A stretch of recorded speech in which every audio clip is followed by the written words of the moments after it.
All right.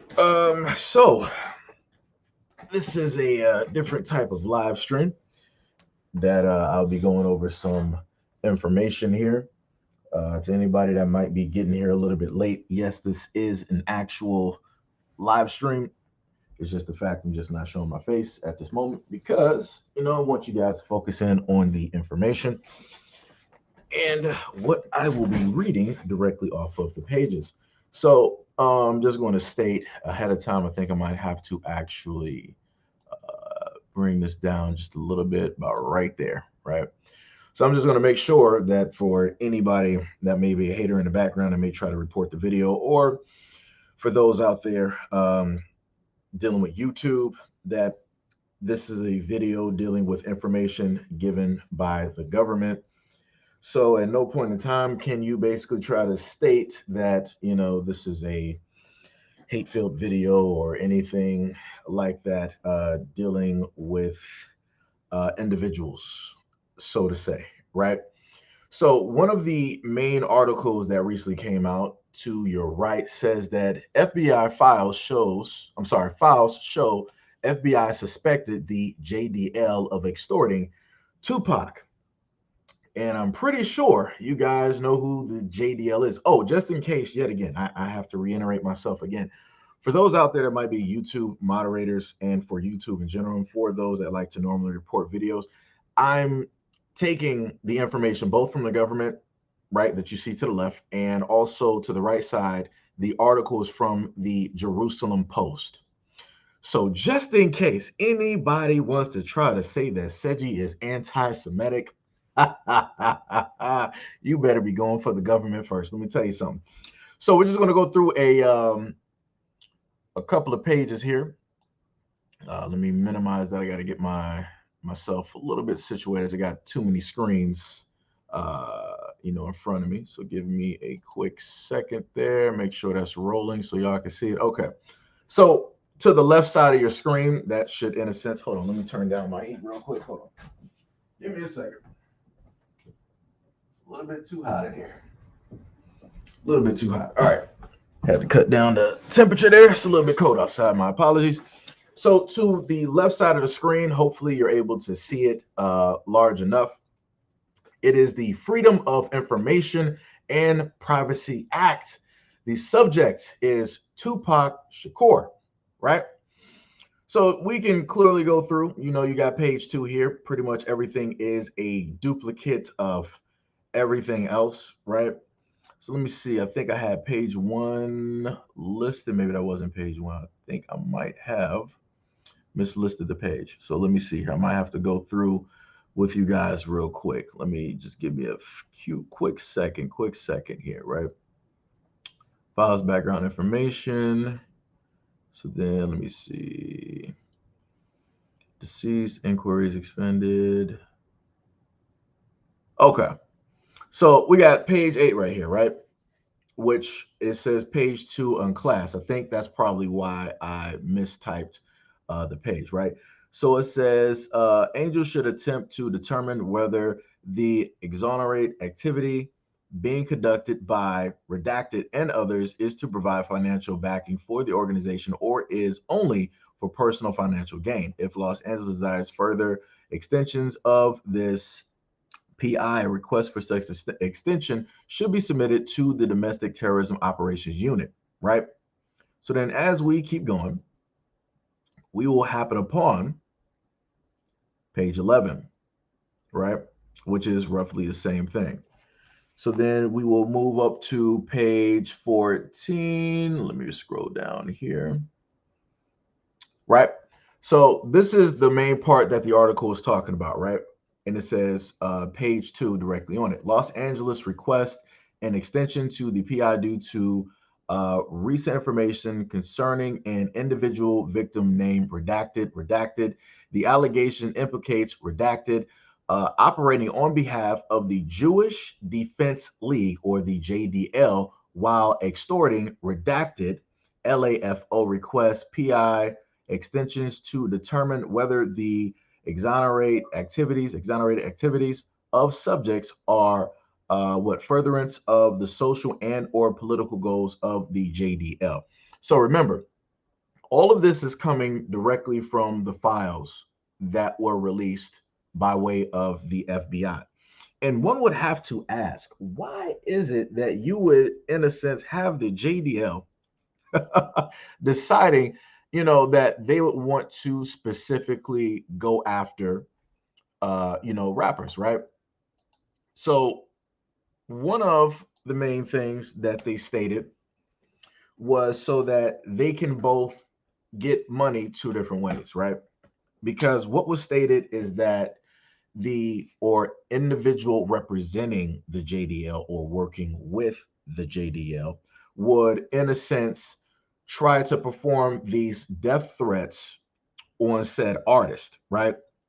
And then after these death threats would get to a certain point, then the JDL or somebody representing the JDL will come directly in, and then they would try to give them protections and basically list them like, hey, well, if you get with us and you follow our protections and different things as such, then we can do a little inquiry on it and we can pretty much get this to stop, right? So they would be, in a sense, the causation of the problem, and they would also be the cure at the exact same time.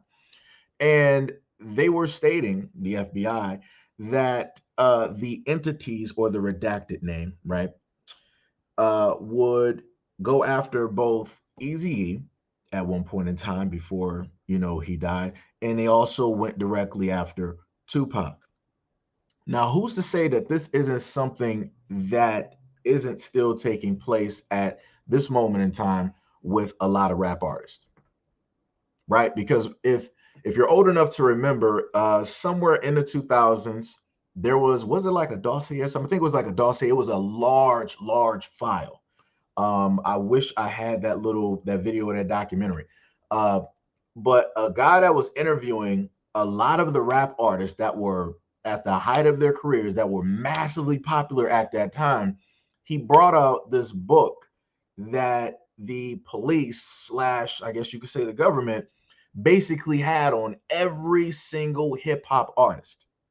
So it ranged from the hip hop artists to their associates, to the friends of those associates, to their close friends, their best friends, their families, their significant. They literally had a file on every single artist. So if that was an actual thing, which it was, then this, dealing with the JDL, as which is being stated by the FBI files, right? Which is, you can go clearly to the FBI.gov and you can happen to look up these files, for yourself. So again, YouTube, just in case you want to say that I'm being anti-Semitic right now and trying to go on a variety of tropes dealing with those out there with the J community, that is clearly not what is taking place. I am yet again dealing with the information that was released from the FBI. And yet again, the article is also seen by the Jerusalem Post, which is directly to the right side. So you will not be able to say that Seji is anti-Semitic. As Kyrie stated, I cannot, hate what I am, right? I can't be against what I am, right? So then let's continue, right? So that was page 14. Let's go to, I think I had page 18 actually marked down here. Let me see. Or maybe it might be the same thing. Let me see. Tupac, victim deceased. Eric Wright, aka Eazy-E, victim deceased. Basically, okay, so page 18 is in a sense stating that both Tupac and Eazy-E, right, both deceased, had death threats against them, right? And they're also listing the dates that were there. And then if you continue on past page 18, going on to 19, it should be, yep, the same thing from above. And then continue on to 20, October, preliminary investigation, cover resources, information that redacted a known organized crime figure along with, okay. So then we got page 20, right? Detailed information of receiving offices. On October 17th of 1996, a preliminary inquiry, or PI, was initiated at Los Angeles field office to corroborate sources information that redacted a known organized crime figure along with a group of unidentified individuals, were utilizing death threats in the furtherance of extortion attempts targeted towards two former prominent rap musicians from the Los Angeles area and other victims yet unidentified. So, yet again, this is why I'm stating, if it happened once, aka with the hip hop police, right? Who's to say that this is not still going on with a lot of rap artists to this date, right? Because remember, why is it that a lot of rap artists aren't, in a sense, speaking out and talking about what Kanye is talking about, right? Why aren't they trying to say anything? And as Kanye basically pointed out two different times, he basically told y'all, he was like, yo, they're being controlled. If they're not speaking out, if they're not talking, they are being controlled. And I'm going to mention this due to the fact that I know that a lot of people in this sense hate Kanye, dislike Kanye, whatnot, or whatever. Like I said, people got to learn how to distance logic from emotions. The things that he says makes people highly emotional, which is going to get a certain type of reaction. And because of that reaction, emotionally, people are not going to be able to decipher and actually listen to the logic and the information that he is actually giving. So this is why you have a whole bunch of people like, oh, I don't like Kanye because of this. He said this, he said that, he said this, he said that. Like I said, the dude is doing a variety of things in order to get certain reactions out of people, right? Um, Also, to remember, at one point in time, he said he was running for presidency, right?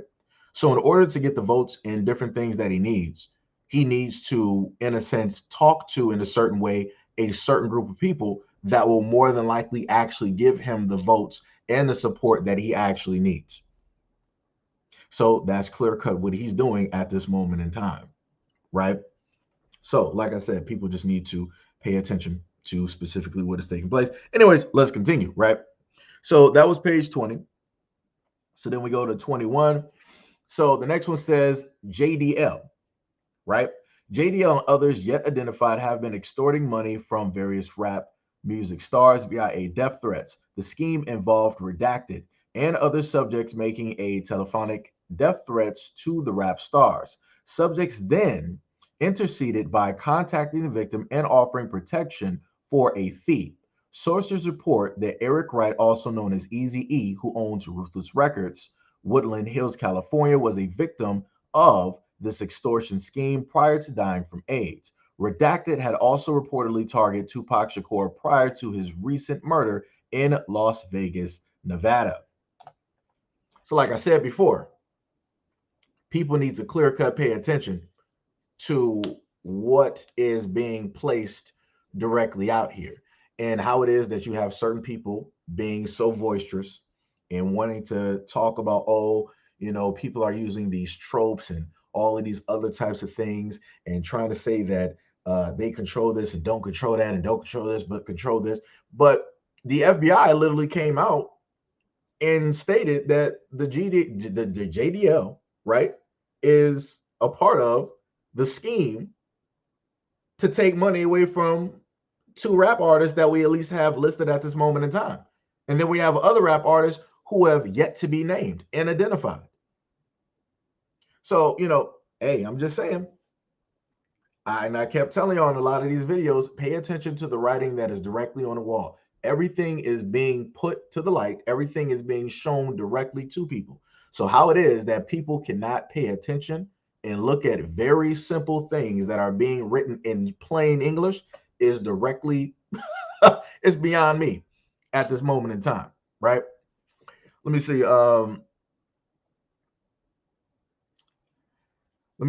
Sergeant Slaughter says so-called conspiracy theorists been scoring a lot of big points lately, haven't they? Yeah, actually they have.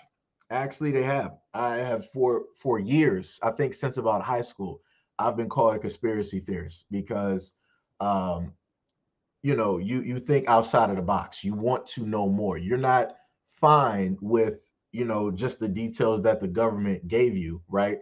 If you can see video evidence and other things from people who are actually there that go against the narrative or the information that the government innocent states. So, it's a problem. So therefore, aka conspiracy theorists like myself, we tend to wonder, we tend to think, we tend to theorize, we tend to try to put different things together that a lot of people don't want to pay attention to, right? But like I said before, I'm going to what the main thing that I've done now, because people wanted to shut me down by calling me a conspiracy theorist. I'm like, you know what? I'm going to allow mainstream media to basically tell you what is fact. The moment in time that they tell you everything that we've been saying is true, then y'all will believe it. And that is a fact. Because if any ordinary person, any black dude out here basically tries to tell somebody some stuff about the government, everybody be like, oh no, you're just a conspiracy theorist, you're anti-American, all this other type of stuff, right?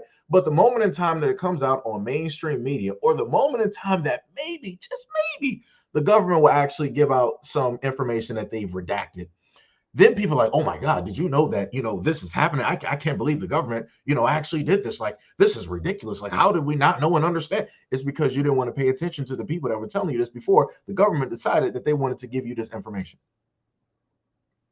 And the main thing that I try to tell people before is that a lot of these entities believe, in a sense, a karma, right? Where if, something did take place, hey, we're going to, in a sense, tell the truth about it, so that we don't suffer any type of real consequences.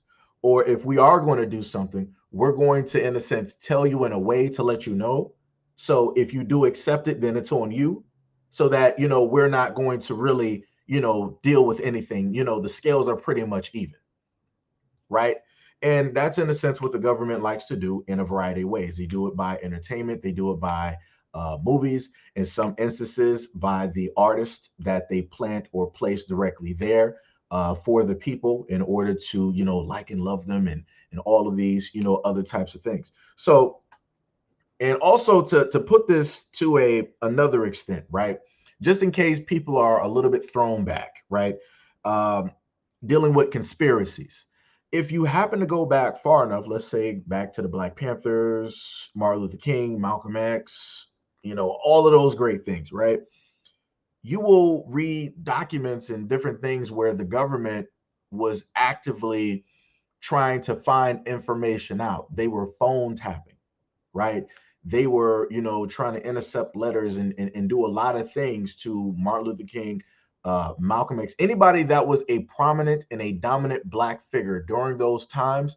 They had taps on all of those people and or those groups. If you go back and you listen to what took place with the Black Panthers, you will see that the government had a hand in taking out the black men, the dominant black men that were there, that were working with trying to repair not only the black community, right? But they were also trying to help out other communities, because the Black Panthers realized what? It was like, hey, we can sit up there and do a lot, by ourselves, for ourselves, but let's also, have more hands on deck by going through every single community, and also trying to uplift and help them as well. Because the same things that we're going through, they're going through as well. And if we can have everybody, in a sense, on the exact same page, then we have more muscle out here. And it's impossible for the government to basically say no and defeat everybody, right?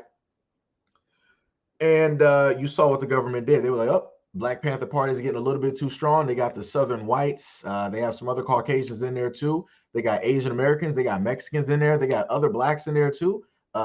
They might even have the LGBT. It's like, hold on, wait a minute. We can't be dealing with this. So, we're going to throw somebody directly, into that pot, and we're going to poison the stew. And then we're going to have everybody in your group drink from and eat from that poison stew. And that's exactly what they did. They added one little thing to the pot, and it brought down the whole Black Panther Party. It brought them down enough to the point where they were then able to take a hold of the last little bit that was left, which was the black women. They took the black women away. They gave them feminism. They teamed them up with white women. And here we are to this day. White women are still on top, outpacing black women by light years. And black women are still holding on to feminism, thinking that the problems that white women were facing with their men are the same exact problems and issues that they were facing with black men, when that was not the case. When the Black Panther Party, and even before that, Black men and black women have always been on the same page, been going through the exact same traumas and troubles and facing the exact same obstacles. We were able to sit up there and come home or, have a lunch or whatever it is, and we could basically talk to each other and express, what it is that we suffer through and go through every single day. We can look eye to eye because we were walking that exact same walk. But the moment in time that white women in the government handed black women feminism, they automatically thought like, you know what, black men and black women, we're not going through the exact same things. We're going through something totally different. You're holding us back. You're holding us down. All these other types of things. So what I'm trying to get y'all to understand is whenever you have prominent and dominant black individuals directly out here that have too much pull, that have too much power, they got too much light, they could potentially change and revolutionize, right? A group of people, they're going to do everything in their power to take them down. The moment in time that black people feel that, you know what, one of you guys want to try to rise up, you want to try to start up your own group, like what Eazy-E was doing. He was trying to get away from those who control rap. He was trying to start his own so that, he can work with his own people and, different things can spin off from that. They took him out because they didn't only just take him out because of that. They took him out also to make an example. So to let other, right, black prominent artists during that time know that, yo, if you think that you're going to get away from us and we're not going to get a cut, we're not going to get our money, you think that you're going to have ownership over yourself, you are sorely mistaken. We're going to take you out, still take your money, and we're still going to have control. Try again. And if you try again, we're going to do the exact same thing, if not worse. That's what took place. That's what's been happening. So, like I said before, if people still think that other black people out here are conspiracy theorists and they're just theorizing and making all of these things up, you might want to actually do your research. You might want to actually take a look into a lot of these files that are directly out there that have been released by the government. Because it can't be conspiracy, right? If the government is telling you, it can't be.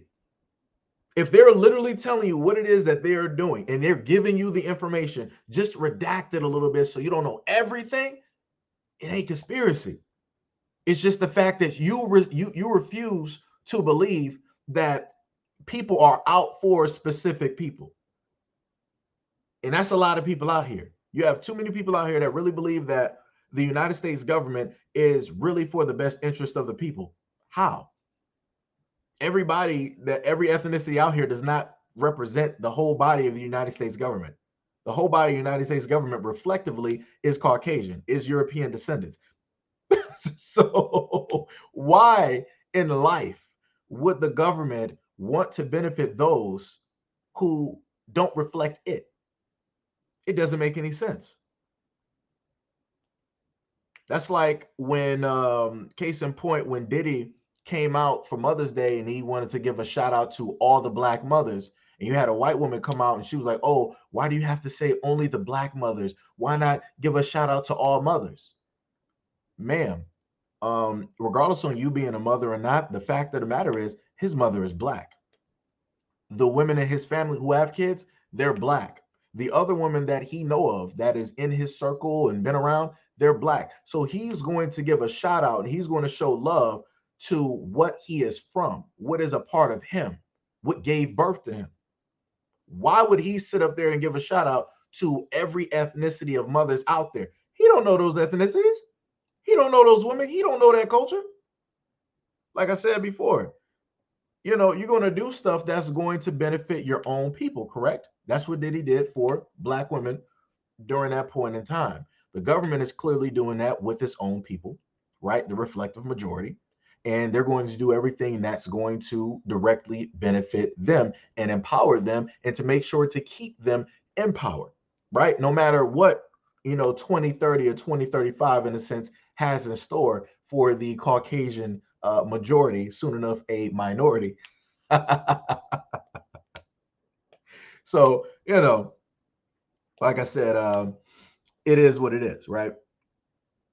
So the next part on page 21, it said on March 27th of 1995, Redacted filed a civil lawsuit against Ronald Sweeney, entertainment attorney, for the Right Estate. This lawsuit titled Compton Records Inc. ETALV, law offices Ronald Sweeney, ETAL. Civil case number BC 124555 was filed in the Los Angeles Superior Court, Los Angeles, California, and pertains to property rights of Ruthless Records. During the lawsuit, Redacted offered as evidence two letters purportedly signed by Eric Wright granting Redacted part ownership of Ruthless Records. The letters were deemed forged by an expert witness. Redacted advised the results of the lawsuits were classified, confidential, and required a subpoena, which is pending. It will be believed that Redacted received approximately 1.5 million in a court settlement, right? So, like I said, as you basically keep going, and you think back to what I stated to you guys about the JDL, it's looking a little bit interesting. It's it's going to be hard for people to decide to say like, oh no, this information isn't right. This is anti this and anti that. Really, let's see you try calling the United States government anti anything. Good luck. Good luck. That is a fight that you are not going to win. You better try to take that over there to Tel Aviv or something. It ain't gonna be happening here. And shout out to the people that know what Tel Aviv is. I just had to throw that in there just because. Because we went over Tel Aviv in a whole different video. That is a very interesting place. It's very interesting if you've done your research. So next we're going to go to page 20. Let me see, that was 21, right? We're going to go to 25. See, we're going to just scroll here. I'm skipping past pages because a lot of it is not really telling you technically a lot of stuff here. Because originally this is, you got 22. This is all redacted. You can't even see everything on the page. Then this one ain't really sitting up there telling you anything at all. So then we got the cover page. Then we go to 25. Let me see. Is it the same one from before? Synopsis, right? It says request to open 266A matter regarding death threats and extortion involving rap music star Tupac, deceased, Eazy-E deceased, and other victims yet unidentified. Right? Details on 9/11/1996. Writer interviewed, redacted, was contacted concerning matters caption. What is that? Unsubbed S bombing of American Arab Anti-Discrimination Committee, or the ADC office, 1905 East 17th Street, Santa Ana, California, 10/11/1985. Alexander. So I guess what? Alexander Michael. What is that? OD victim deceased explosive and incendiary device 00 Los Angeles. So like I said, it's a lot of different information. I'm guessing that they're listing the individuals who were associated with the threats. That's what I'm getting. Because one of the victims they said is deceased. Let me see. 1985, Alexander Michael, victim deceased. Yeah, so let me see. How far back was that? Was that one? I don't know. That one's a bit of a weird one right there with the date. During the interview, Redacted advised writer that Redacted and others yet identified have been extorting money from various rap music stars via death threats. The scheme involved Redacted and other subjects making telephonic death threats to the rap stars. Subjects then interceded by contacting the victim, offering protections for a fee. The victim and the families are taken to a safe haven, usually a private estate, and are protected by gun-toting bodyguards. Let me see. Bodyguards, associates with the Jewish Defense League, or the JDL. Let me repeat that. Let me just go over that one more time, right? Let me start from the top. Others have yet been identified, going from page 25 down to page 26. Extorting money from various rap music stars via death threats. The scheme involved Redacted and other subjects making telephonic death threats to the rap stars. Subjects then interceded by contacting victims and offering protection for a fee. The victim and their family are taken to a safe haven, usually a private estate, and are protected by gun-toting bodyguards associated with the Jewish Defense League, or the JDL. The subjects convince the victims that they work to deal out with the person or persons making the death threats and the threats cease. The victim then pays the subject for protection services, right? Rendered and resume their normal lifestyle with no fear of further death threats. So, like I said before, nobody finds it very odd that out of everything in life that you got the JDL offering protections from death threats? Excuse me?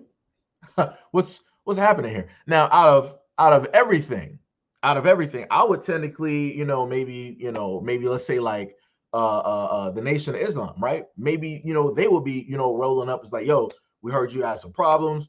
Like, we got security, we got guards, we can, look into this and we can also give you protection, while you're going out and yada, yada, yada. If Tupac and Eazy-E are just black American guys, right? Why would the JDL be trying to give them protection? Why would they give them gun-toting security? Why would they be trying to bring them to any type of safe haven to basically coerce or try to, persuade them, into allowing them to, deal with this issue? Like I said, I'm just going to repeat again to anybody that's a YouTube moderator, just sitting there in the background. Nothing about this is anti-Semitic at all. This information is coming directly from FBI.gov, and the article to the right of the screen is directly from the Jerusalem Post. So good luck with that. You're not about to try to Kyrie anybody out here. Let me tell you, it ain't about to happen. So, like I told you guys before, you have these entities, right, directly out here that will go after black men who have a certain type of power, who have a certain type of status, who has money. They will cause issues, meaning, telephone death threats and this will happen and XYZ and all these other types of things. And after they cause that problem, then they'll swoop in with a cure. That sounds pretty government to me. Causing the problem by way of syphilis, let's say for the black community, right? Telling black people like, oh, you suffer from dirty blood and all this other type of stuff. We gotta come in and take samples of your blood, and we're going to give you some stuff to basically help you clean your blood, right? The government makes a problem that never existed in order to quote unquote give a cure to that problem, right? But if you actually think about it, all the government did back in the days of, when they gave black men syphilis, they were experimenting. They were doing their best to get closer to black people because black people already didn't sit up there and trust them. But, if it comes to, things dealing with sicknesses and different things that, everybody got to have a white doctor, right? So it's the same thing that I feel that took place here with Eazy-E and with Tupac. You had the group, they came through, they caused the problem, and then they swooped in and they decided to be the cure to that problem. But as you notice, they got close to these individuals, and these individuals are no longer here. That sounds as government as can possibly be. It sounds like people out here getting rid of black men. Interesting. Because to my knowledge, I can't name you another group of individuals who have had death threats, and the JDL has come directly out here to swoop in and try to save people like Superman. Case in point, Superman is also made by two Jewish men last time, I checked. So just in case nobody got that, that's why I'm saying it. Anyways,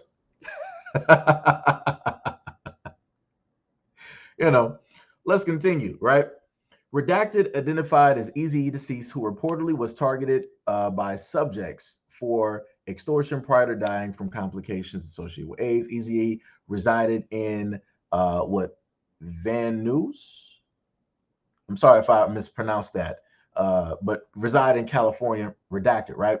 In addition to the aforementioned, on 10/8/1996, detective redacted of the LAPD, and Ryder interviewed a Los Angeles source of proven reliability concerning the ODEH bombing matter. During the interview, sources corroborated the above information. According to source redacted, reportedly enlisted the services of one redacted, not further identified at this time, um, whom source described as a capper or ambulance chaser to assist with the extortion scheme. Sources state that Redacted used the same scheme when he would rip off drug dealers.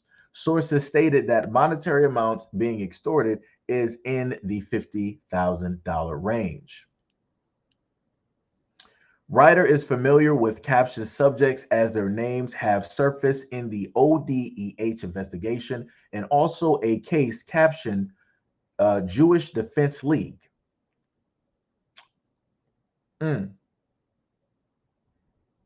Since two independent sources have reported caption matter, it is recommended that a 266A matter be opened and assigned to writers with Detective Redacted and Department Redacted LASD as a co-case agents. So just saying. Let me just roll up here, see what y'all writing in the comment section here. Let me see.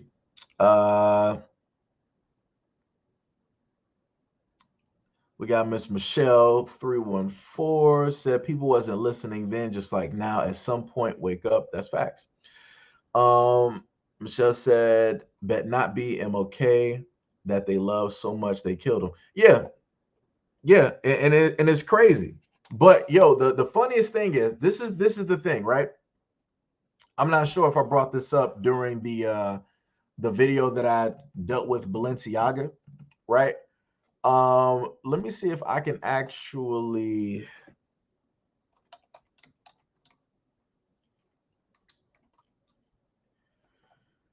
let me see.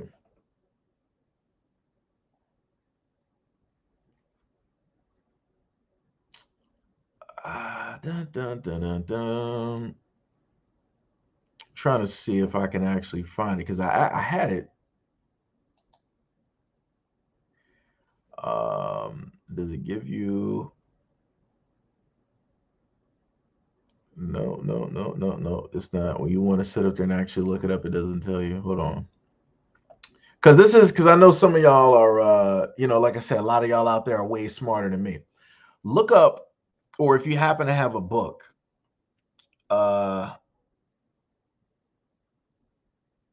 look up Moloch. I'm sorry. Technically, I said it beforehand, but to go back to what Michelle basically stated, right? Talking about MLK. Look up what MLK is in Hebrew. For what we got, 86 people basically looking at this right now. For those out there, look up in Hebrew what MLK is. I'm sitting up here just going through hey, we got Tonda in here. What is up, Tonda? What's going on? Sergeant Slaughter said, don't forget President Nixon deemed blacks as public enemy number one officially in his so-called drug of war that each and every president follows to this day. Yeah, that's bars. That's bars. That is bars right there. They were checking up on Aretha Franklin, I believe, Sam Cooke as well. Deep State Mafia, right? Let me see. Are you all saying what are y'all saying is so true? Said that they never voted for Stacey Abrams. Did they ever do that? Do a check on Oprah? That's a good point. Let me see. I know what's really going on. Said, you see, that's why. See, people. Some people know. Some people understand. Some people see what it is. Ties that they had with the Italians, Men's Abuse Crime Bosses, Fear of a Black Planet, right? Van Nuys. Okay. Thank you, Jada Great. You said it's pronounced like Van Nuys. Okay.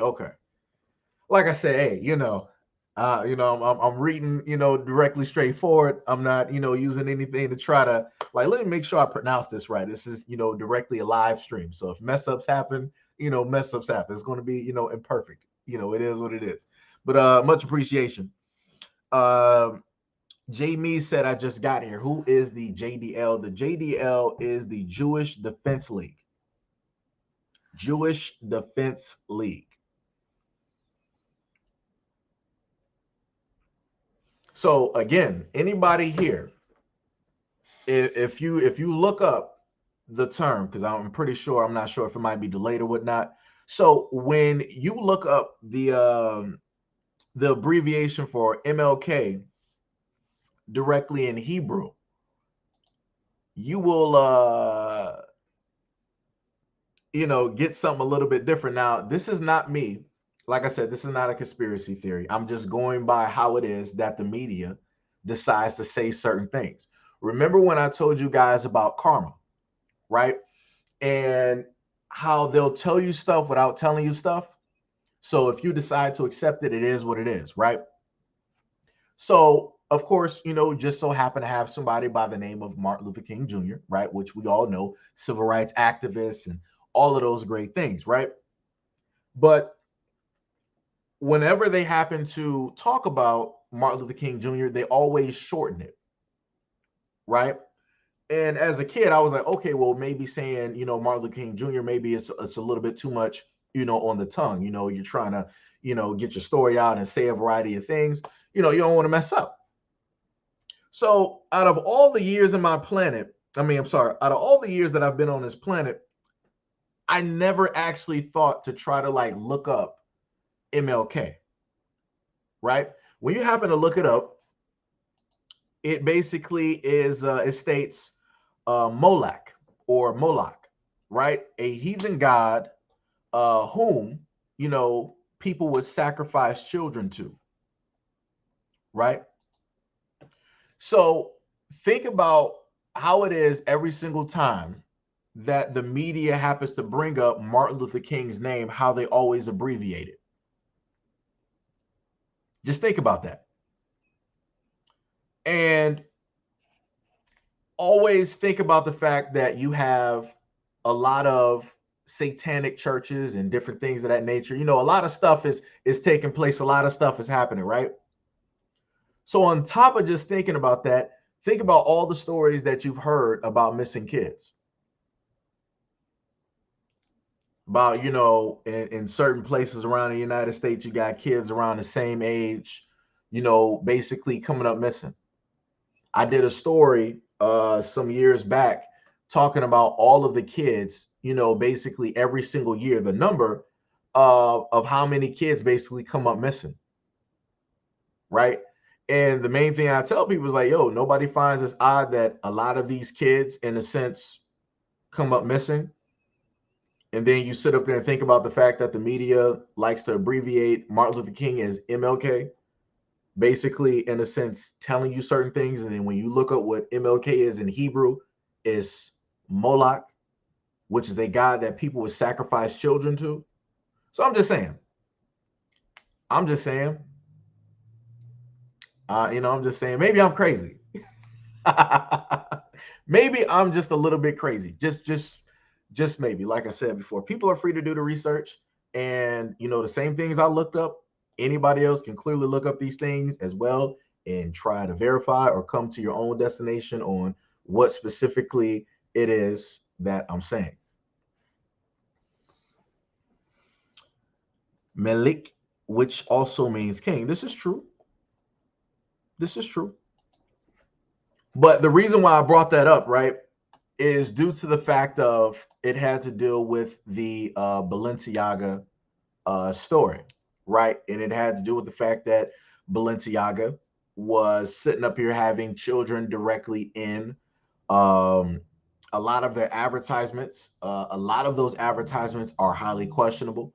I showcased quite a bit of those advertisements, and Like one of the advertisements that they had up there was a little girl laying on a couch and she was looking directly at the camera. And on the table, you had wine glasses sitting there. And she was basically looking directly in between the wine glasses towards the camera, right? Another one that they basically had up there was a minor and they were blindfolded and duct taped directly to a chair. Another image that they basically had was the fact of the Balenciaga tape, right? It was spelled Baal. And then it went into the rest of the Aga name. So another, let me see if I can actually get that to, let me see if that will actually pull up for me. Let me see. Do do do do do do do do. Let me see if we can get ball up here. I might actually have to pull back the what's the name that I had directly up there, because I actually had all of this on one image.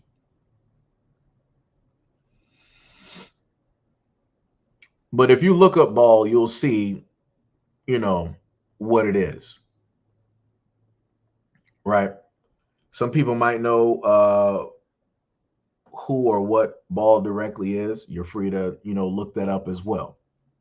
But like I said, a lot of these things are out in plain sight. And it was something that Kyrie basically said to a lot of people before, where he said that, out of all of his years being on the planet, he, in a sense, did not understand, in a sense, the English language. And the moment in time that he got a dictionary, he got a book and he started reading, he started understanding everything. So, two ways to basically hide information to people. One is in plain sight, the other one is in a book. So this lets you know the type of games that, are being played directly out here.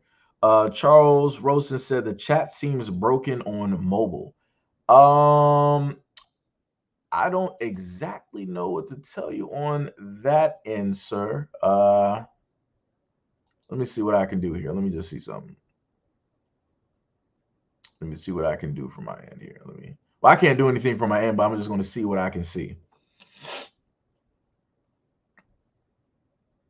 Let me see.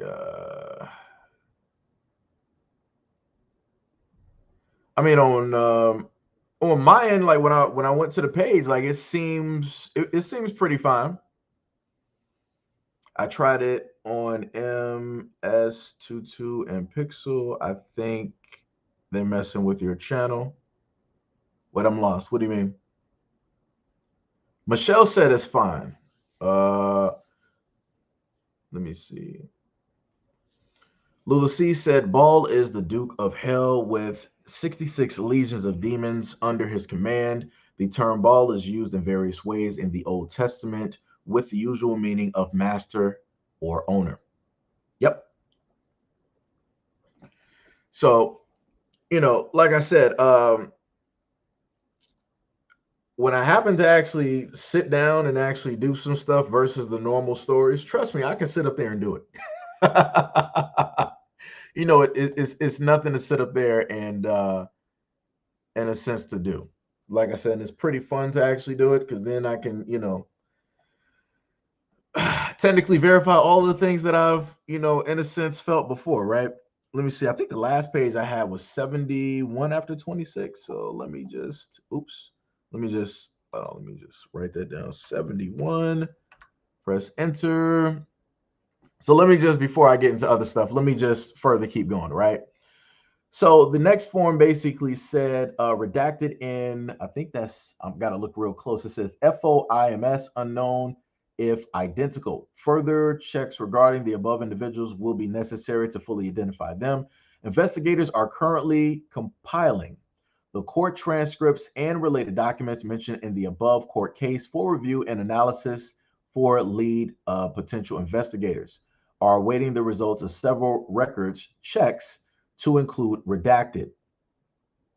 Based on the exonerate activity presented herein, and other criminal activity yet identified, it is recommended that a full field investigation be initiated in this matter. There appears to be a reasonable indication that Redacted has been conducting exonerate slash criminal activity for some time and will continue to do so as long as, what is that? As he is successful and not held criminally liable. Los Angeles source believes Redacted to be acting in concert with or on the behalf of the JDL, or the Jewish Defamation League, and Jewish Defense League, and its associates. It is anticipated a full field investigation will identify whether the exoner activity is being perpetuated on the behalf of Redacted ETAL for personal gain and or on the behalf of the JDL, armed and dangerous. So yet again, everything, we got 104 people here. Much love, shout out, and appreciation to y'all. Just in case if any people from the J community are here, this is not anti-Semitic. If you feel that is anti-Semitic, you better be talking to the FBI first. And the article I am referencing is directly on the right side of the screen, which is coming from the Jerusalem Post. So you ain't about to be sitting up here trying to Kyrie anybody in here. Let me just let you know. Woo! Let me let you know. It ain't happening. Let me see. Charlie Ross said the chat on my phones are frozen, but on my laptop the chat is fine. Yeah, so it just might be the phone app, because on on PC it's completely fine. Jay Great said, is the same Redacted on YouTube? Wait, I'm confused. I'm lost. I'm a little bit confused. Little bit slightly confused. But yeah, like I said, any and everybody, this is what they got up here. Let me see. Do I have to zoom out? No, zooming is fine. So well, you can't see it because of the red bar that's at the bottom. I think you can see my mouse move because I can see it on the screen. But at the bottom, there's like a red bar that I have up there, so you can't really see. So they have 1 through 102 pages. These are files that the FBI, that the government themselves released, dealing with Tupac and Eazy-E, and dealing with the JDL and the FBI looking at the case. And it's like, hey, it seems as though you got the wait, what'd you? Jay Gray said redacted YouTube channel. I'm confused. Wait, what do you mean redacted? Wait, redacted YouTube channel. I'm lost. I'm highly lost. You can't say boo to Jewish people without being anti-Semitic. I mean, as Kyrie stated, I can't be anti anything if I know who I am. Isn't that what Kyrie stated? He was stating that for the longest time. He was stating that he understood and knew exactly, who he is. As going through his experiences in life and learning, brand new things. So, it's crazy. That's like, in a sense, speaking up for Black people and also critiquing Black people, and people want to say that I'm anti-Black. It's like I can't, like, that's not how that works. and then also on top of the fact, given the fact that if you happen to look at I want to say, it should be Judaism, right? If you happen to look at that faith and where it started, look back at Africa. Look back at Africa. So as Kyrie stated, I can't be anti of what I am, right? I can't be anti-Semitic if I know exactly who it is that I am. So, and again, says you can't be anti-Semitic due to the fact that this is coming from the FBI. So if you want to say that anybody is anti-Semitic, you might want to go to the government and the 102 pages worth of documents, that they just so happen to, release. Just saying,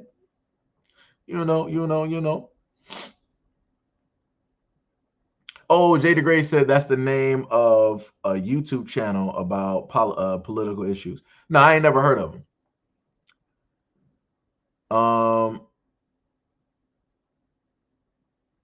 Wait, wait, Tony, you said someone blocked us mods so we don't see their comments. Wait. Wait.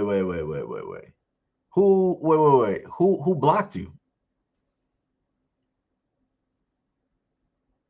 That's what I want to know. That's the interesting part. I'm like, why out of all of life would you come to a channel and then block my great moderators? That's a little bit confusing. That's highly confusing.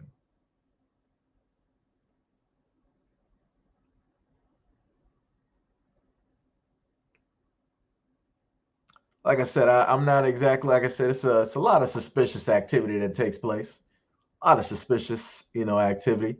So I think, let me see, we got about what 39 directly from this channel, and then the rest is coming from the secondary channel. Anybody that's on the original SEIJIHITO channel, much love, respect, and appreciation. Whenever you happen to get the time, remember to come over to SEIJIHITO, the Second Coming, and to subscribe to the platform. Because YouTube doesn't like giving out notifications, and I have probably months, 6+ months worth of videos that I have uploaded that more than likely you guys have not seen. Other, different types of content where I have talked about a variety of different subjects, some hate, some love, some are directly in the middle about it, you know. Michelle said, I haven't blocked. How do you unblock? Let me see. I am not even sure. Matter of fact, I'm trying to figure out who in the blue hell actually came here directly in the chat to write and then block the moderators. Like, that doesn't even make sense. That literally doesn't make sense. King says, Shalom Seji, you get criticized by them because you don't understand that you're live. Oh, wait. Live of your people is to see them in a higher state. Okay, I get what you're saying. Yeah, it threw me off for a minute. I mean, yeah, like I said before, and I told people a while ago that, hey, it is what it is. The things that I happen to talk about now are a little bit different. People will deem them or see them as attacks. It's whatever. And if people want to, try to deem me as anything, I can be whatever you need me to be. Whatever helps you sleep at night, I will directly be there for you. So, it's cool for me. Like I said, however I decide to do content, I choose that road, and I will continue walking that road regardless on, whatever happens with, either or platforms, both platforms, or whatever happens. Because when you are out here in life, you got to take a journey. You got to walk by yourself, and it's going to be a very lonely, dark, and cold walk. Because the moment in time that you select, that road and that destination, it's like, it is what it is. So for me, I'm prepared to sit up there and take that path, no matter where. I got to sit up there and go, no matter how long it takes. So, that's how I look at it. In life, when you want the best for your people, and certain times you might have to potentially take risks and sacrifice the things that you're trying to do. Like I said, the first platform that I had, the original SEIJIHITO channel, they completely hit that channel, demonetized that channel and everything, right? So I had to sit up there and restart, and here we are. So it is what it is. You just got to keep going. If you believe that you're telling the truth and you got the things to back up specifically what it is that you are stating, then hey, you just got people out there that can't handle and like the truth. King said spell check changed love to live. Yeah, that, trust me, I got you. That happens to me sometimes. I got you. Michelle said, I can't do anything. Said you have to do it from your end. Yo, Kay, what is up? What is up? What is up? Kay said, I won't be here for too long. But good morning to everyone. Much love and appreciation, brother. What is up? What is up? Wait, Michelle, what are you trying to do though? Because I'm trying to figure out if y'all could let me know who it is. I mean, I could easily sit up there and try to figure some stuff out. Because like I said, it's a little bit weird. Let me see. Yeah, like I said, I don't know. But like I said, to anybody that actually wants to, read through and know the information, you can clearly go directly to the FBI records. You can go to vault.fbi.gov and you can slash Tupac and you can pull up those files just in case anybody thinks that I'm lying or trying to spread any type of anti-Semitism, which I'm not. These are all facts directly from the government. Again, you can clearly go look those things up. And to the right is, the actual post that was from the Jerusalem Post that says that files show FBI suspected the JDL of extorting Tupac. Technically, it should be Tupac, Eazy-E, and other artists. That's what it should be, but they just left it at Tupac for some odd reason. So, like I said, let me see, because I might want. Ooh, I don't think because I did show y'all something before, right? Let me go to this here. And I'm going to see if I can actually blow up the image, right? Oh, did I take that? I think I might have. Matter of fact, I can just re-download it. That's what I'll do. I think that'll be the best bet. I would just, instead of trying to hook it back up, I'll just re-download it. Let me see. Because I was going and talking to y'all about the whole thing dealing with Balenciaga, so I got to be mindful of some of the images directly up here, right? Let me see here. It's gonna be a little bit tough to find because I've done quite a few videos. Who I gotta really dig. Hold on. No. I got pages two. Nope, it's not that one. Matter of fact, I don't think I put out that video either. Dealing with Kanye. I gotta put that one out for you guys too. I'm gonna have to go back and actually find that. Let me see. Pretzels. Right. Yo, where is that's a little bit? Hold on now. Wait a minute. Where is the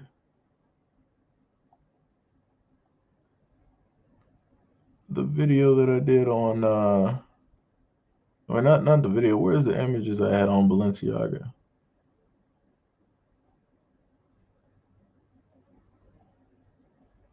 Where are those images at? It's looking a little bit suspicious. Hold on, let me take my time. Hold on, let me just make sure. Because it's looking a little bit odd how I can't seem to find the stuff that I made here.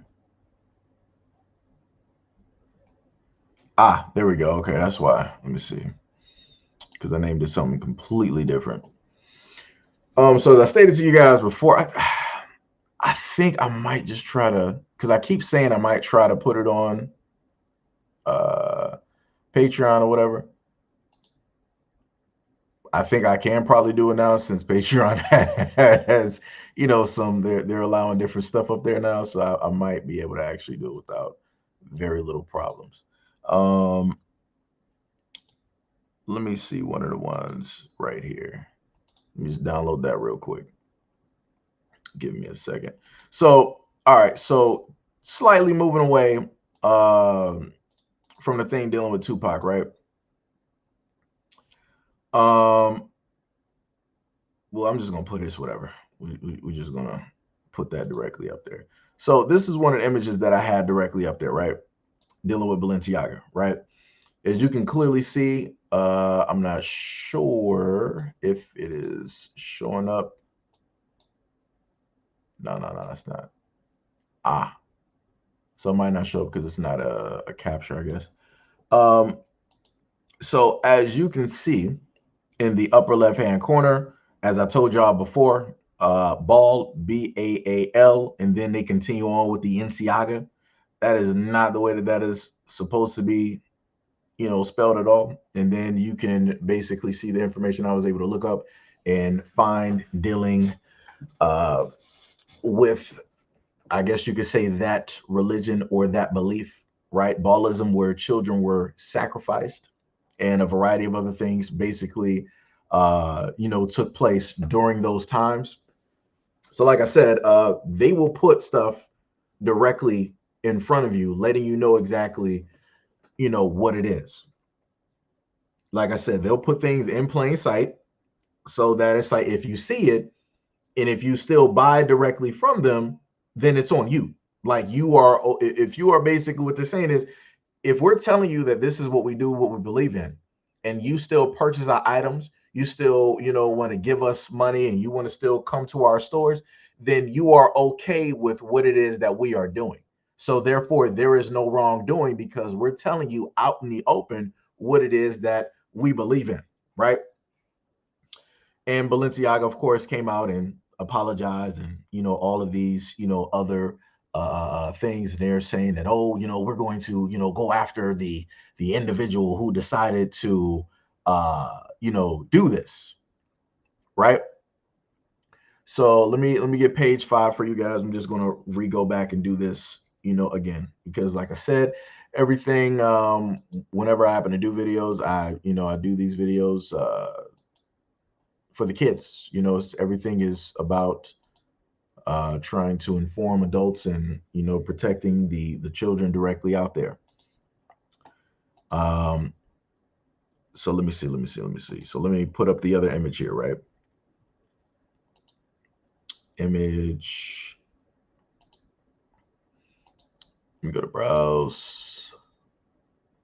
So this is another document here, right? So this is technically another government document. You are free to also look this up as well. So what I noted above the article, I'm sorry, not the article, but on the left side, it says this is an authentic Balenciaga marketing photograph, right? So you can clearly see the Balenciaga bag in the middle, black with the white stripes. And next to it, you can see a document that is very much portion-wise, it is pretty much covered. I highlighted it for you in green, right? So then when you move to the right, it states that it contains an excerpt from a United States Supreme Court opinion in the United States versus Williams, which upheld part of a federal dealings with children. So if you want to know what that is, look up Supreme Court opinion in the United States versus Williams. If you look that up and you look up that document, it will be an eye opener. It will be an eye opener. The most that I'm going to basically, say without trying to have problems on YouTube is that it dealt with children. It dealt with images of children and disseminating those images of children. And this was a part of the Balenciaga ad. The piece that you see there, because I had to look it up myself, and technically the main part that's covered in red to the right, and I had to cover it because YouTube likes to read stuff and mark stuff and all this other type of stuff. That the part that I have in green that's highlighted to the left, that is page 11 of that document. Because if you actually look at if you actually take the image of the Balenciaga ad and you blow it up, and then you go through the actual documents, you will actually see that the image matches up exactly with page 11. Even when you look at the words, you might not be able to fully make it up when you blow up that document from the Balenciaga ad, but once you look at the actual, the paperwork dealing with the Supreme Court, the United States versus Williams, you'll see that that is page 11. So just to let you know that in that ad, that's page 11 of the States versus Williams. right? The next one that we have directly up here, because let me see. Dun, dun, dun, dun, dun. Do I wanna? Because I did highlight that. I should have highlighted it on the smaller one. I don't know why I didn't. That didn't make any sense. I got to get pages 5 and 6. All right, so let me give me a quick second here, because I got to do this like separate. That's why I wish that I just had everything directly on here, which would be a lot easier, right? So now let's go to the next image that we have here. Let me open up another one directly for you guys. I thought I locked. I gotta put these below because I'm slightly blocking the ad. What's the names there? Let me see. Okay, so we gotta go to the next one. Image. Okay. Then we go to the next Balenciaga ad that they had, right? So you see this one here, right?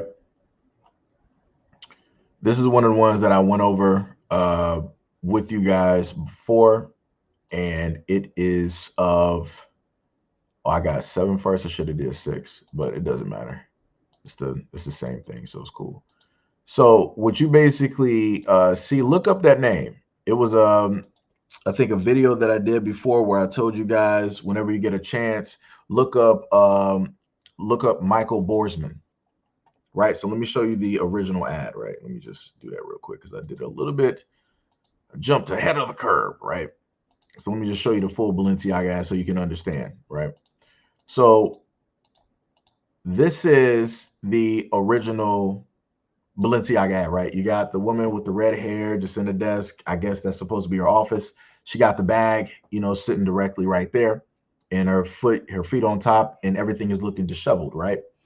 But then when you zoom in, right, so you see the first image directly to the left, but then when you look to the right and you look at the zoomed in image, it says Michael Borsman, right?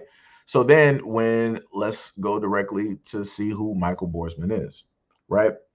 So it states that Michael Borsman, he wrote a book called Fire from the Sun. If you don't know what that is, for any adults out here listening to my voice and watching this video, go look up Michael Borsman's Fire from the Sun, right? A small little thing that they wrote. They said the first in a series of small format publications devoted to single bodies of work, Fire from the Sun highlights Michael Borsman's new work, which features toddlers engaging in playful but mysterious acts with sinister overtones and insinuations of violence. Now, I didn't put any of the images or anything like that here, and I clearly have the face directly over one of the images on the book. When you go to the actual website, which they still have up, and they have 2 different types of the book, I guess, for a paperback and a hardcover. I think one of them is 40, the other one is 80. It will show you pages from the books. And in one of the pages, you got these, I almost want to say they're kind of cherub-like, but they're not. They're toddlers, right? And they're just in this room, and they seem to just be moving around or playing or whatever it is. And in the corner, one of the corners, it looks like one of the toddlers seems to be pulling a human torch. Right? I got to word things a little bit differently because I don't know what might trigger certain things on YouTube. But when you happen to look it up, you will, see that image for yourself. And it's pretty odd, and it's very, very shocking. And one of the other images that I had for you guys was that of a clip from a Balenciaga show. And in that clip, it basically showcased a Caucasian male who was a model. He was holding a black little baby doll, right? And that black baby doll was covered in, fake blood. and so were the items that were her clothing and the items that were associated with her. Like I said, you have to wonder, why is it for a fashion type of thing? Nobody was, when I looked in the video, nobody was wearing like Halloween costumes. So it's not like it was Halloween or anything like that. This was a Balenciaga fashion show. And you have to question yourself on why it is that they would have a child doll, right? I'm not even going to look at the black factor of the doll, but why is it that you would have a doll of a child covered in blood, clothes are covered in blood, and the items belonging to the child in the bag are also covered in blood as well? And I'm like, nobody saw that as a problem or an issue. I'm like, okay. But like I said, and like other people have stated, if you look through the history of Balenciaga's ads, they've been telling people a lot of things. They've been informing people of a lot of things. But Balenciaga, in a sense, is not going to face any real issues due to the fact that Balenciaga told people what it was. So, due to the fact that people still subscribed to buying from Balenciaga, wearing the fashion, wearing the shoes, showing up to the shows, and doing all of these things, they basically stated that they are okay with any and everything that Balenciaga is doing and or portraying. K5 said, okay, got to head back to it. Thanks for what you're doing, Cedric. Everybody stay black. All right, brother, much love, respect, and appreciation. Have a good day at work. Michelle said, not surprising, they actually tried to pass a law in 2019. Yep. Michelle says she's looking it up now. Yeah. Yep. It's bad. Like I said, like they are, like I said, they told people specifically, what it is. Michelle said you know their history. Yeah. yeah. Like there was a crazy story. Like, all right, let me just go into something else. I think, was this from the History Channel? I forgot which. This was like way back, I think, dealing with the History Channel, or it might have been Discovery or TLC, back when those channels used to actually tell you stuff. But I could have sworn they had a documentary where they were talking about Benjamin Franklin, and they stated that there were like somewhere upwards to like 800 like bones or something of like children that were like found like in his house or something. Like it was some crazy stuff. It was some crazy stuff. Like I said, they have other movies that in a sense talk about a lot of these things. They have other movies that talk about these things. And they also had t-shirts too. Like I said, let me just put on, I'm just gonna put it as, I'm being a conspiracy theorist. I don't know anything about anything. I'm just going off of hearsay. None of the things that I'm saying are factual, or nor do I have any type of evidence on any of these things at all, right? So I'm just putting it out there, right? This is just hearsay. It's it's superstition, right? Um, but go back and look at one of the movies that Johnny Depp was in, where somebody might know the name of the movie. You might know what I'm talking about, leading to. There was a movie that he was in, and I think he and another person were taking adrenochrome, right? If you don't know what that is, go look it up. Okay. So y'all know what I'm talking about with Benjamin Franklin. Okay. I was just making sure I didn't get things like confused with somebody else, because they did have a another story as well. Not just dealing with Benjamin Franklin, but in other places where children's bones have been found in mass amounts, but they were just buried and covered up. So, like I said, this is something that has already, been going on for, the longest time possible. And the information is directly out there. It's in plain sight. It just doesn't really, see the light of day. Like I said, you have a lot of stories, even when it comes to the news, where they will tell the truth and they'll put the news out there, but they'll make sure that people just won't look at it because they'll put something else that'll be eye-popping, that'll catch people's attention, right? So it's not like they didn't give you the information, they just didn't highlight it so that everybody could see it, right?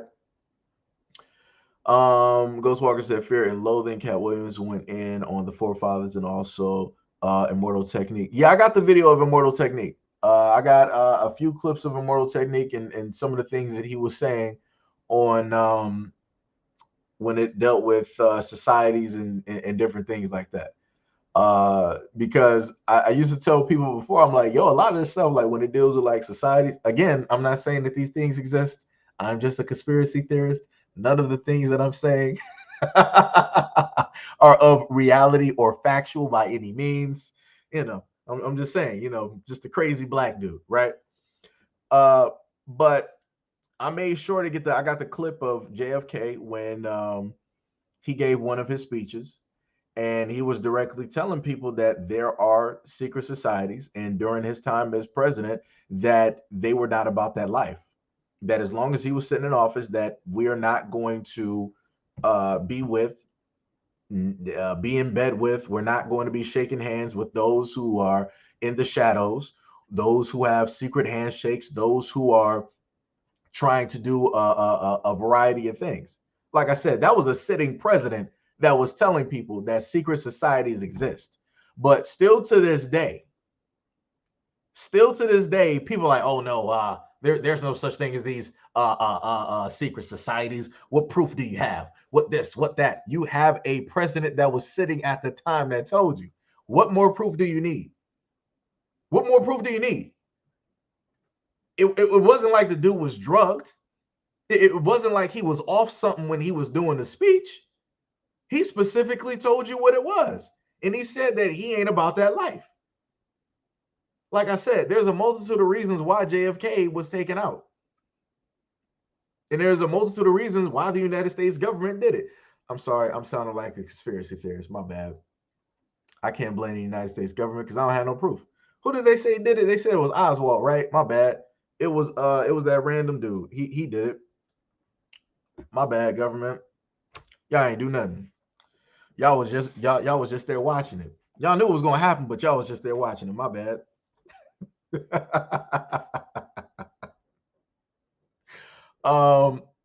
Michelle said, "Yep, NY over almost 6K indigenous children and women." Yep. Ghostwalker said, laughing, "Ain't no conspiracy. They out there."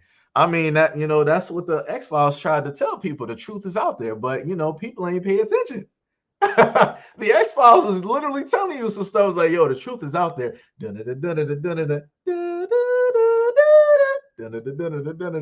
Like I said, hey, they told you some stuff. They tried to tell you some stuff. People ain't want to listen though. Let me see. Light said churches are proof of secret societies. I mean, I believe it.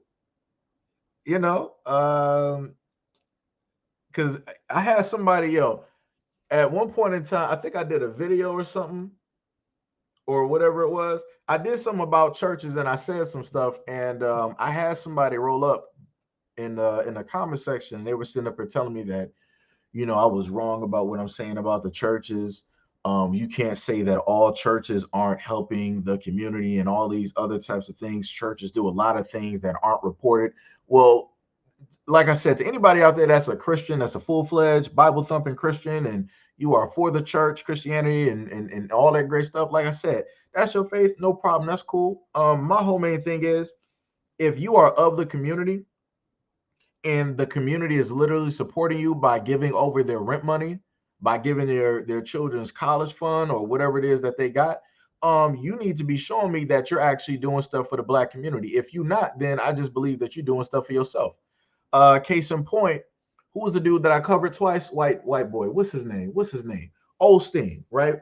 I did a story where I think it was like hundreds of thousands of dollars, close to $1 million, right, were trapped behind a wall in one of the bathrooms in the church. The only reason that money got found was due to the fact that a plumber was there to fix an issue with the piping or something that was there. So then when he went behind the wall, all of this money fell out. Like, it was money that was in envelopes. If nobody believes what I'm saying, Look up Joel Osteen and look up. I think you might have to type in like Joel Osteen money found in church or something like that. Something along those lines. You'll probably read the story by the media. You'll probably believe it then if they tell you, right? So, and they were trying to say that they didn't know nothing about it, and I'm like, yes, y'all did. Y'all were hiding money. You were literally sitting up here taking the money that the church was getting, and you were hiding it. And this is the main thing that I'll be talking about. So nobody's going to sit up here and tell me that I should not sit up here and question the churches and specifically what it is that they're doing. If you are of the church and you're for the church, you should want to know where your money is going. You should want to know what they're doing with that money. Like I said, my grandmother was giving money to the church for decades or whatnot. And she ain't never getting nothing for it. Never. So, like I said, I'm talking from experience and I'm talking from things that I've seen. So, I'm just saying. Let me see. It was like you going too deep. They don't know about the blue and green people. Oh man. Ghostwalker said, everything is solidified. Mofos is grabbing positions right now. The rest is asleep, looking for the Night Quill, X-Files ish still resonates. Although they way beyond that now. Yeah, that's true. Yeah. Sam Walton, the founder of Walmart, was part of Zeta Phi chapter of Beta Theta Phi. I ain't even gonna Walmart. Oh boy. You know what? I ain't gonna say nothing about Walmart. I'll let people have that one. I'll let people have that one. Oh boy, Walmart and a few other businesses. I'll let y'all have that one. I ain't even gonna get up on that one. Oh boy, that's right up there with Blink. Whatever. Let me not get canceled. Let me see. Aaron Rowland said, "Same Walton." Right. ZJ said, "Truth will set them free." Oh, you're from Canada? I was about to say Canadian. Let me tell you something. Trying to talk while live, your words get twisted just a bit. ZJ, I'm sorry, ZJ. What is up? Much love and appreciation, and shout out to you and yours up there in Canada. Let me see what we got. Light said, "Yep, Osteen tried to claim it for insurance." I bet. DK said, "Putting what they do in our faces is part of their works. They must tell the truth before perpetuating their lies. That way they can always say that the truth was told." That is facts. That is the main point right there. That's the part of that karma. Like I said, they don't believe in any other really, type of like religion, but they believe in karma. They believe in karma. And I keep trying to tell people karma does exist. Karma is real. And when she finds you, she will find you. Like it ain't no running from that. That woman right there, she will get you. She got a sight. She got clips for days. clips on clips on clips. King said, "Church is mystery Babylon, mother of harlots, and synagogue of Satan." I can't tell you how many times that I've heard that. I've heard that so many times. Let me tell you something. But like I stated to people before, right? And I'm going to just state this again. So if anybody gets offended, that's a part of the church. It is what it is. Get out your feelings and start questioning stuff, right? There was a church. Was it the Winans? I forgot. It's a very prominent family in Detroit that have a church. And like I said, these churches, they be looking nice. It looks like, in a sense, God opened up the clouds and, imparted it and just placed it directly there. And but every single time you see one of these churches, is like the areas around the church they're not in a sense reflective, of the body. And like I told people before, if you have these churches that are pulling in these hundreds of thousands, if not millions of dollars, wait, what? Kojo said, "I think my comments are being blocked." Said you done skipped over it twice. Wait, what? Wait, where you? Oh, no, I see. Oh, no, I see. No, because some of y'all both got like purple names up here. So it's like if I happen to see purple, I happen to see it as like the same thing. No, no, I see what are the comments you say? You said isn't the Klan a secret society? Technically they are. Technically they are. Because they also got card carrying members. Some people still to this day carry cards. Now I tried to go back up here and look up. Oh yeah, and then you said, "Hey, up top, what's up? What's up? What's up?" So yeah, I went back up. I got you. I caught your comments. I got you. I got you. Um, but yeah, the main thing is like if you got any of these churches that are directly in the community, somebody has to really explain to me why is it that these churches that's pulling in millions of dollars, why they're not buying up the block? Why these churches aren't starting up these not food banks, not food drives? Why aren't they opening up markets right within the black community?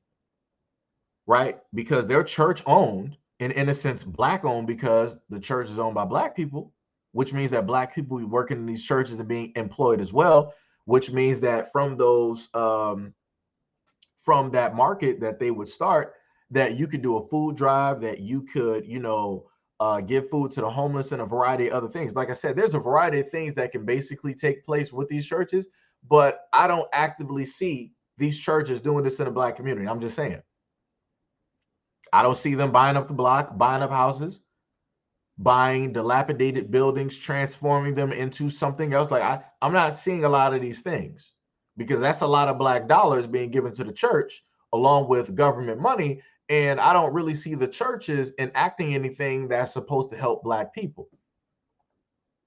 Just saying. Like I said, if you are for the church, it is what it is. Like I said, I'm here to, I'm just questioning some stuff. If you say, if you want to say that your church is personally doing stuff, that is great. Then exit your church directly out of this conversation. Your church is not going to be able to body block for the rest of the churches that I've seen directly in the black communities that are not doing anything to fulfill the needs of black people in those black communities that are suffering. Just saying. Case in point, let me go to another story.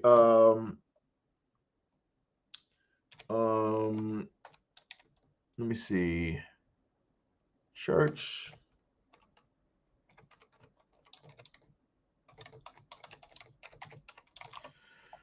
Because I want to get the information before I do it.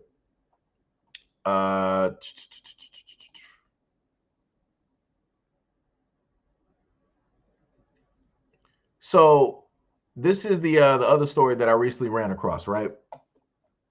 Where you got a pastor by the name of matter of fact, let me just get the image for y'all. Let me just do that. I think that'll be better. Instead of me just trying to just strictly explain it. Like this is the type of stuff that I be talking about. Like I said, because for the longest time possible, ever since I was younger, I've realized that churches have been losing people, right? Churches ain't going to really be able to continue unless they can capture that younger audience that is directly out there. So this is why you got younger pastors at this moment in time to try to capture that audience and so on and so on and so on, right? So let's go to the next image here, right?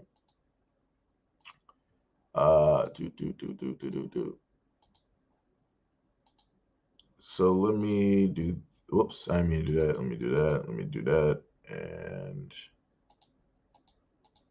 right. So let me just bring this up. Well, it's going to look a little bit barren. It's, it is what it is, right? So you got this pastor here that is like, I might have to minimize that just a bit just to bring that up. Yeah, there we go. So it says Pastor Jamal Bryant wants to start a weed farm for black men. Right now, just going on a whole other side, just trying to work with the positive part, right? Before I even decide to read the article or anything like that. The main thing that I did hear the pastor state in the video was that this will be a great opportunity for, I guess the church to get into this type of activity and to also gather a lot of the black men who are into smoking and partaking into marijuana. This is a way to also educate them in agriculture and different things, of that nature. So if I'm just to go by that part, I'm like, okay, I can see that. That is technically a positive, thing. You're in a sense teaching them a trade. In a sense, you're teaching them how to do this. You're potentially, possibly even employing these black men to do this versus them being out on the streets. So it's like I can see the positive directly in that, right? But I want to remind people that in order to, let me see, how much does it cost to sell? I'm spelling this wrong. I'll let Google straighten it out for me.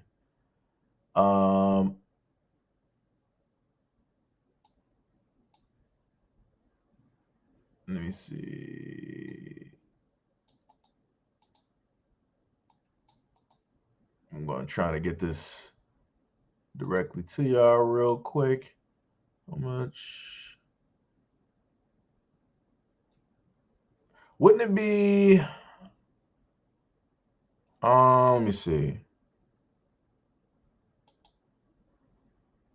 Let me see. That's the cost. Let me see.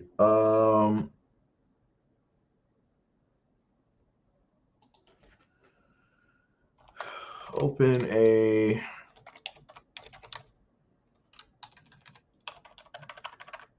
All right, let me do it like that. Okay. So just in case, people want to know, let me see. Is this dealing with like Michigan, right? Let me see. Okay. So this is just taken from cannabis. Well, this is MichiganMarijuanaLaw.com, right? And it says, how much does a dispensary, how much does it cost to open up a medical marijuana dispensary, right? Let me go down. It said property acquisition and build out. The largest percentage expenses for marijuana retailer is the cost to acquire the property and the building. Once the property is acquired, then there's a cost to build it out per specifications. Of course, this can vary depending upon the size and the building and the amount of work necessary to get it into shape. Leasing can be a cheaper option, but we recommend buying. The license will run with the property, so the owner of the property will always have a superior interest. When the owner is also the license holder, is the most effective and valuable. For example, the cost of a small but compliant building may be 150 grand with a build out cost of 30 grand. This number could be as high as $100,000. It just depends upon how upgraded you want it, right? And then that's not only to get into like equipment and stuff of that nature. Let me see, what's something else that they listed down here? Because you got professional fees, then you got application and licensing fees. Let me see, security, wages, insurance. Like, it's a lot of stuff. Now, this is what they also stated too, right at the bottom. Opening a medical marijuana business. So an average startup costs between 400K to 500K. Of course, there are always small expenses that are not easily forecasted, but nothing should stop the plan to get started. So that's what they stated, right? So back again to, Pastor Jamal up here, where he's trying to give, quote unquote, hey, I'm giving these black men, a chance, a shot, and and I'm teaching them like a skill and all these other types of things.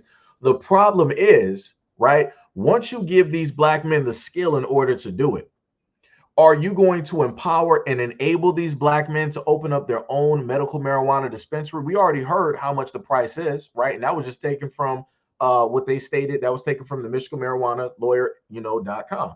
At the very bottom, it basically stated on average, right? And I'm just using this as a broad term. This may, be different from every city and state. I'm just going with the information that I have here, and not all 50 states. So it just said an average startup cost is between 400 to 500K. No average everyday black individual in America has 400 to 500K just lying around. Banks are not even going to give the average black person with moderate credit or whatever that type of loan just because. You're going to have some co-signers. You're going to have the whole nine. Everything that you do will have to be perfect. And even then, they will still more than likely shut you down. The main people that will be able to get that 400 to 500K, that will be a church. And the churches have that money literally lying around in their bank accounts.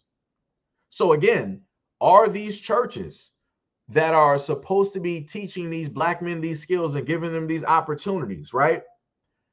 Are they going to enable and empower these black men by helping them start up their own medical marijuana business versus them just going off, taking that skill and going back to the streets? Like I said, it's, you know, I got questions. I got questions. Kojo said churches equal business opportunity. Yeah, I mean, church is a business. Like I said the same thing. It's illegal where he's at. Lucy said he's trying to get a federal charge. Ronnie said in the late 90s, as a kid, long before internet, the boomers wouldn't listen to anyone younger than them. Yeah, that's true. That is 100% facts. But now it's a whole different time because the churches are losing out on bodies in the seats because all of the people of old that were, you know, from the, you know, that were there in the 80s and the 90s and maybe the early 2000s, you know, they're pretty much gone at this moment, right? They're or they're maybe in hospice or you know, wherever they are. So, you know, they're not able to continuously keep coming to church and give money the same way that they were able to do. So now they got to start going towards the younger crowd. They got to start hitting up people that's 50, that's 40, that's 30, that's in their 20s. In some extent, they're trying to even get teenagers to start coming to church early so that they can get them used to basically being there and yada, yada, yada. So, you know, like I said, it's a whole cycle because without, in a sense, and I keep telling people this, children are, in a sense, the most important and a vital part of the population. If we don't have kids, then everything else is pretty much going to cease to exist. It's going to run out. If people don't believe what it is that I'm talking about with children are the most crucial part of a population, look at the populations of Korea and look at the populations of Japan. And Japan has been stated that they sell more adult diapers than baby diapers. South Korea is already heading towards a negative hit in their population. And those are just two Asian areas. And that's due to the fact that people are not trying to procreate with one another. They're not, you know, really sitting up there getting married. They're not, you know, forming a family. They're not having kids like they used to. So that means that their culture and everything that they hold dear is going to soon enough basically die out.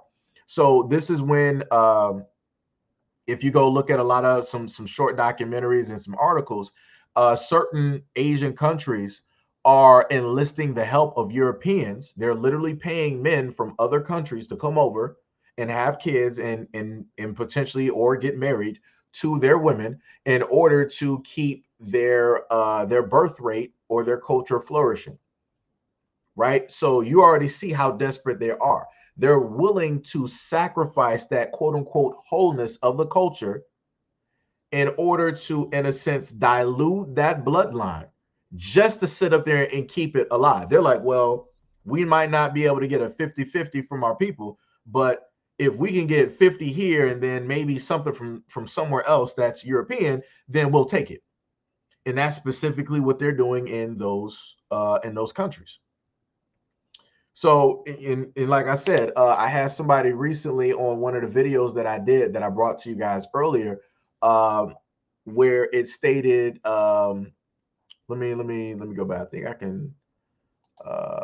Matter of fact, let me just save that. I just gotta make sure to save some stuff here, right? I don't even think I really even need to read the article.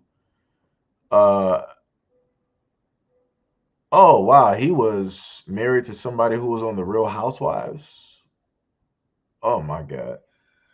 And this dude is a pastor. Oh, my God. Okay. All right. You know what? I'm not even reading the story. I'm good. After, as soon as I saw that, I'm like, I'm not even I'm not even reading this story. I'm good. Um, so let me see. What was it? Dealing with the Asian populations, dealing with the birth rates, negative birth rates. I had my train of thought, and that just automatically threw me off. Oh, that's right. Okay. So I had a video that I had brought out, and it was something that was listed online, right? Now, like I said, people can take stuff with a grain of salt. You know, it's completely cool. You don't gotta sit up there and you don't believe anything that I'm stating. Now let me see if I can happen to go back and oh, I don't think I put up. Did I? I might have put that up on IG. Maybe I did. I gotta remember sometimes where I place certain things. Do do do do do do. Let me see what, because I don't think I had another image. Okay, so let me just put that. Just put that up. I had put up this image here, right? So this is the reason that I was also bringing up the things dealing with the Asian community, right? So let me just put up this little image here. Like I said, if people want to be in their feelings about what it is that I post, I don't got nothing to do with that. Talk to your God directly about that. Like I said, I'm just here to put out information. People can take it or leave it, whatever it is, right? So it basically stated that 45, and this is just in general, right? They stated 45% of women, and this is by, if I'm correct me if I'm wrong, it was like Morgan Stanley and also by the CDC, said 45% of women will be single by the year 2030, right? 2030. So that's the reason that I brought up the whole thing dealing with the Asian population. Like I said, because if people don't believe that it's a problem, then you need to go look at some other cultures who are, in a sense, going through certain things, right? Like I said, go look at Korea and their population and see their problems. Then on top of that, go look at Japan and their culture and see their problems. More than likely, this is happening in some other places too. It just so happens that you have certain areas that'll be more honest about it than others, right? So, like I said, if 45%, and they said 45% of working women in between the ages of 22 to 44. So that's quite a bit. That's a large that's a large spectrum. That's a large area. So, I keep telling people, there's a lot of things directly out here that are being pushed in order to make sure that men and women do not get together to procreate, to create families, right? To continue the population and so on and so on and so on. This is why every now and again you'll sit up there and see me do videos where it deals with men versus women, women versus men, and the things that people are specifically stating online, right? To basically give examples of a broader thing that is taking place, conversations that have been going on. The only difference is that a lot of people haven't been talking about it, and the people that have been talking about it really didn't have a voice or a way to get that message out. So now that we have social media, you hear fields of people basically talking and stating, a variety of things. Let me see. Depending on your color, is what they're saying, because they know that black people don't have that many. We're class. We're like fifth class. Technically, it feels like we're actually lower than that when you look at the numbers of the individuals who are making the most money. And let me see if I can actually pull that up, because I did do a video directly on that at one point in time. Let me see if I can actually pull that information. That might be far back, actually. Let me see. Give me a quick second here. Let's see what we got here. Okay, that's dealing with Wait, that's Adidas, right? Yeah, that was the stuff dealing with Adidas. Uh, Those are the different region flags. That's the trademark, modern history. There was a video I recently brought out to you guys, or maybe I did it in a live stream, but I was telling you guys how the certain groups of people who are making the utmost money, and beyond everybody out here that were actually that's pulling in the most money, Asian men were making more than everybody else in whatever ethnicity group. And it was pretty crazy.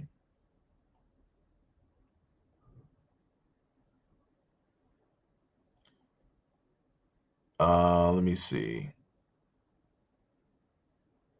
Oh, I actually had something on welfare fraud. Did I upload that to you guys? I don't think I did. I do not think I put that up there. Hold on, let me go back to that. What was I doing here? Like I said, it's funny doing like a live stream because now like I'm going back through some stuff that I got up here. Like I said, I got like fields of stuff directly up here that I don't think I actually posted. Uh,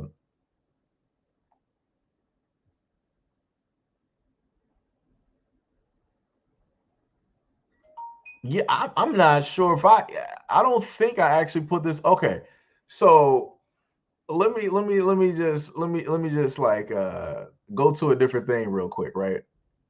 Because I think I know why I did this because it had to do with people trying to make it seem as though that black people were like the poster children for like welfare, and I think that's why I had this listed. So let me actually post this real quick. Hold on, let me just show y'all this real quick. Right? So it says that around 60% of welfare fraud offenders were men, with the average offender being 46 years old. The top locations for welfare fraud offenders, I might actually have to push that up above. Yeah. The top locations for welfare fraud offenders were in Massachusetts, Ohio, Nebraska, California, and Florida. So I just for the people out there, because I don't think I actually put this out there. Um, and the hold on, let me just get all of these images. Hold on, let me just do that because I think it would be just beneficial just to do it that way, right? So, like I said, this is for just throwing a little bit of information out there, right? Because we cooking. Let them cook. Let them cook. Because that's what we doing, chefing it up out here on these YouTube streets, doing a multitude of topics, covering a multitude of things. Some people like it, some people won't. Like I said, when I started talking about women being single by 2030, I started seeing a lot of people cut out. It is what it is. I don't know what to tell people. I just said in general. But so you saw the first one where it said around 60% of welfare fraud offenders were men, with the average offender being 46 years old. The top locations for welfare fraud offenders were in Massachusetts, Ohio, Nebraska, California, and Florida. So next we have this little clip here. They also stated that approximately 48% of households that receive SNAP benefits are married couples. Ain't that something? Just think about that, right? Because normally what we hear is like, yo, when you got two people in a household, it's like, yo, it's beneficial. Things are going to be working out. Things should be in a sense great. Obviously, for those out there, it's not so great, and I'm only talking about for a certain specific group of people, right? Because yet again, these are some of the main people that like to try to paint, um, black people as the number one poster children, directly out there, right? The next one might take a little bit longer. Let me see. Maybe it shouldn't. I should be able to download it pretty quick, right? So the next image that I'm going to pull up for you guys is going to actually give you the top 10 states dealing with welfare, right? Hopefully I did this, correctly, because I just wanted it as a gift. It's at like 98%. Do do do do do do do do.